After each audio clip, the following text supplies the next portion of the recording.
एकादशी के दिन शंकर भगवान को चावल का दाना चढ़ाना चाहिए कि नहीं चाहिए। किसी ने पूछा कि चावल का दाना एकादशी पर भगवान शंकर को चढ़ा सकते, चावल का दाना शंकर जी को चढ़ाते क्यों है, पहले तो वो समझ। बेलपत्री का तो महत्व आपको बार बार बताया कि बेलपत्री शिव जी को क्यों चढ़ाई जाती है, कहीं रोग के लिए, कहीं बीमारी के लिए, कहीं किस कार्य के लिए, कहीं कोई कार्य के लिए, कहीं कोई कार्य के लिए। चावल का दाना अगर हम शंकर भगवान को चढ़ा रहे हैं तो क्यों चढ़ा रहे हैं, उसका कारण क्या है। चावल का दाना शिव को चढ़ाने का केवल एक कारण रहता है कि चावल को अक्षत कहते हैं। अक्षत का मतलब होता है अक्षय।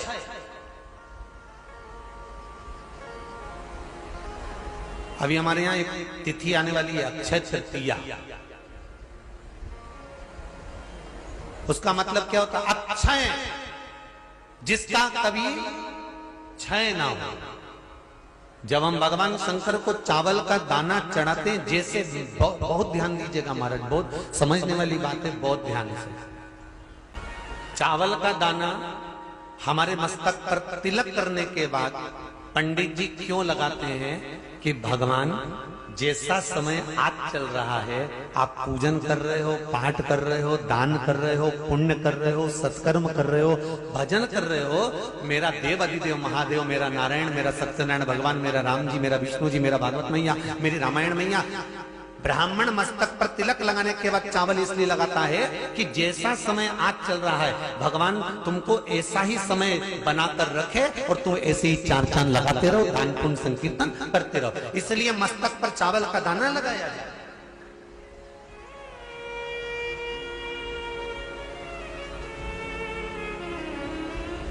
कोई मर जाता है,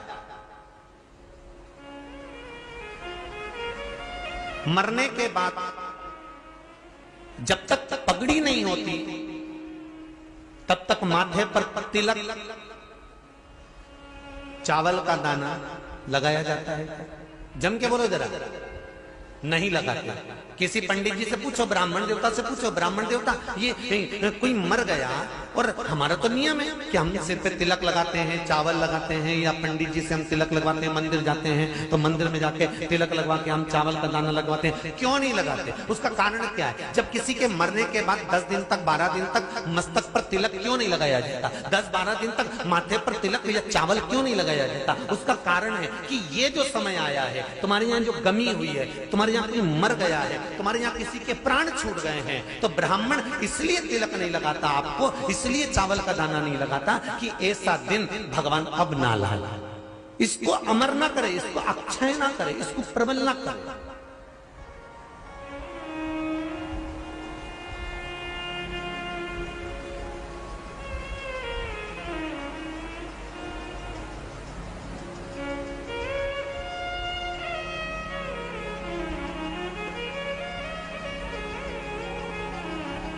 और जब चावल का दाना, तो यहां शिव महापुराण की कथा करी, चावल का दाना हम शिव जी को क्यों चढ़ाते हैं, भगवान को क्यों समर्पित करते हैं, भगवान की पूजन में अक्षत क्यों समर्पित करते हैं, चावल क्यों समर्पित करते हैं, उसका कारण क्या है। तो कहा, आज मैंने जब चावल का दाना आपको समर्पित करा है, जिस भाव से, जिस विश्वास से, जिस श्रद्धा से, जिस मन से मैं आपको रिझा रही हूं, हे भोलेनाथ मेरी ये मनोकामना पूर्ण कर, इसको अक्षय कर देना, इसको अमर कर देना, बस इतनी कृपा आप कर।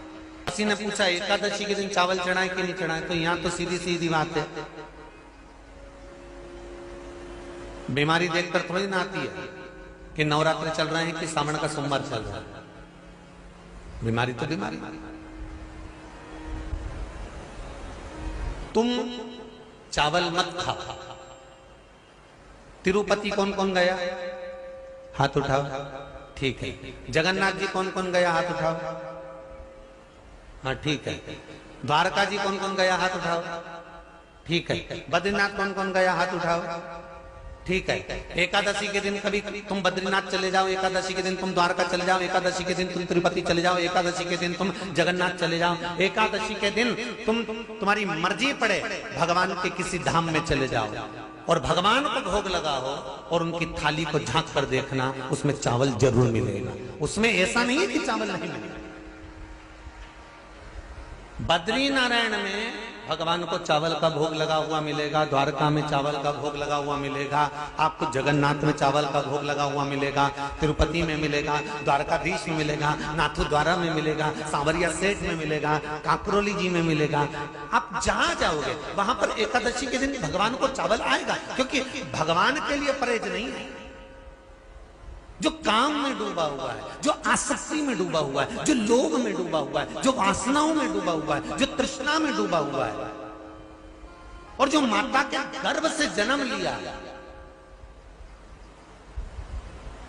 एकादशी के दिन चावल उसको नहीं खाना। अब हमारे यहां तो कहावत में कहते हैं, राम जी की जब स्तुति गाते हैं तो कहते हैं, भय प्रगट,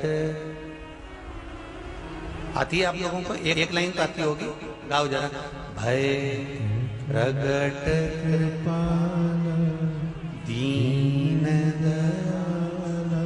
कौशल्या। अब रामचरितमानस में कहा भय प्रगट कृपाला। प्रगट मतलब एकदम सामने आ गए। यहां लिखा है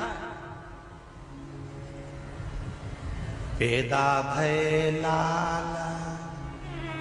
अगर तुलसीदास जी लिखते तो जन्म लिया होता राम जी ने तो तुलसीदास बाबा लिख देते कि पैदा भय, माता के गर्भ से इनका जन्म हो। नहीं नहीं नहीं, यहाँ कहा भय प्रगट कृपाला दीन कौशल्या। यहाँ प्रगट भय। एकादशी के माता पिता कौन है? सबसे पहले एकादशी का व्रत किसने रखा था?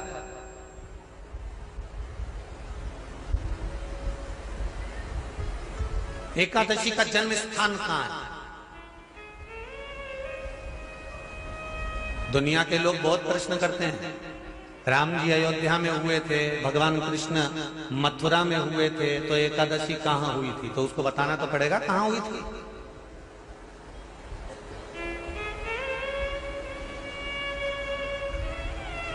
उसमें हमने वर्णन किया कि एकादशी के माता पिता कौन है, एकादशी का व्रत सबसे पहले किसने करा, एकादशी का जन्म कहां हुआ, एकादशी को क्यों चावल नहीं खाते, एकादशी के दूसरे दिन चावल का दाना खाना क्यों जरूरी है।